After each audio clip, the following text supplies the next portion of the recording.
போதை பொருள் கலாச்சாரம் அப்படியே ஸ்ப்ரெட் ஆகி கொட்டி கிடக்குது. குத்தடி குத்தடி கண்ணம்மா குனிந்து குத்தடி கண்ண கசங்காத வேட்டி சட்டை மட்டும் வெக்க மயிர் இல்லாம கட்டிக்கிறீங்க. வெக்க மயிர் பாதுகாப்புன்னு எதுவுமே இல்ல.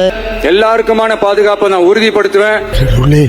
இந்த பூஜையில எந்த ஆபத்தும் வந்துடக்கூடாது. 10 லட்சம் கோடி கடனுல நாடு, இதுல இலவசம் வேற பெருவெக்க கேடு. 10 லட்சம் கோடிக்கு மேல கடன் வாங்கி வச்சு கஜானாவை சுத்தமா தொடச்சி வலிச்சு வச்சுட்டு போயிருக்கிற ஏசி பாருல சாராய வியாபாரம், ஓசி பஸ்ன்னு ஊரெல்லாம் விளம்பரம். பசங்களை அதுல இருந்து காப்பாற்ற வேண்டியது நம்ம அரசனுடைய பொறுப்பு.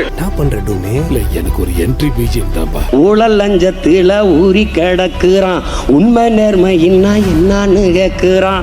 நம்ம ஜெயிச்சுட்டோம், ஒரு ஆட்டம் ஆடி பார்க்கலாம் அப்படின்ற எண்ணம் யாருக்காவது இருந்துச்சுன்னா இப்பவே இந்த நிமிஷமே அதை எரேஸ் பண்ணிருங்க.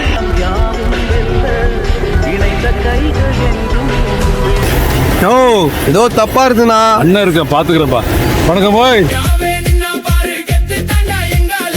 எங்க பொழப்பு நாசமாச்சு, இதுக்கு பேரு என்னடா ஆச்சு? மூணாவது ரவுண்டு சிரிச்சா போச்சு. கூட்டம் ஆக்டிவிட்டு இமயம்மல அது சரியாது. அடுத்தவங்களுக்கு தெரியக்கூடாதுன்னு நினைக்கிறது எல்லாம் தப்பு.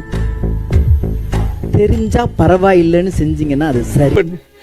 அப்ப புரியல, இப்ப புரியுது, இப்ப புரியுது. அந்த விஷயம் நீங்க தான் அடிக்கணும். இல்லைமாமா, உங்களுக்கு தெரியாதது இல்ல, நம்ம ராஜு படிச்சு பாஸ் பண்ணிட்டான்னா நான் விசில் அடிச்சிடுவேன். அவன் எப்ப பாஸ் பண்றது, நீங்க எப்ப விசில் அடிக்கிறது? அதிகாரம் செய்யறவங்களும் ஆதிக்க சக்திகளும் மட்டும்தான் கோட் சூட்லாம் போட்டோமா என்ன? அப்பெல்லாம் எதுவுமே கிடையாது. அது சூடா இருக்கணுங்கிறதுக்காக அந்த மாதிரி ட்ரெஸ் பண்றான். அவன் அங்கே அந்த ட்ரெஸ் போடுறான்னு சொல்லி நாம இங்க தமிழ்நாட்டுல பட்ட பகல்ல 12 மணில 120 டிகிரி வெயில்ல கோட்டு சூட்டு பூட்டு போட்டுக்கிட்டு வேர்த்து விறுவிறுத்து கோடம்பாக்கம் ரோட்ல ஹாய் அப்படி சொல்லிட்டு போறான் இல்ல, அவன் தாங்க பேக்கு, நான் பேக் இல்ல. சார் நான் லாயர் இல்ல, டீ கடை நாயரு. கோட்டெல்லாம் போட்டிருக்கா, குளிருக்கு போட்டிருக்கு சார். நீங்க வேற டீ காபி காபி. வேலையை எங்க ஓடுறீங்க? அவனுக்கு ஒரு பிரச்சனை. அவன் நீ நல்ல மனநல மருத்துவரை பாரு. டேய் அவன் பைத்தியக்கார மாதிரி கேள்வி கேட்காத. வேற ஏதாவது மாற்றம் வரணும்னா முதல்ல நாம மாறணும். ஊடகங்களை சந்திப்பது என்று சீமான் முடிவெடுத்திருப்பதாக கூறப்படுகிறது. அவன் பாட்டுக்கு பட்டாளத்துக்கும் போராட்டத்துக்கும் போய்க்கிருந்தான். வா வானோ அப்படிங்கிறாங்க. வேலையை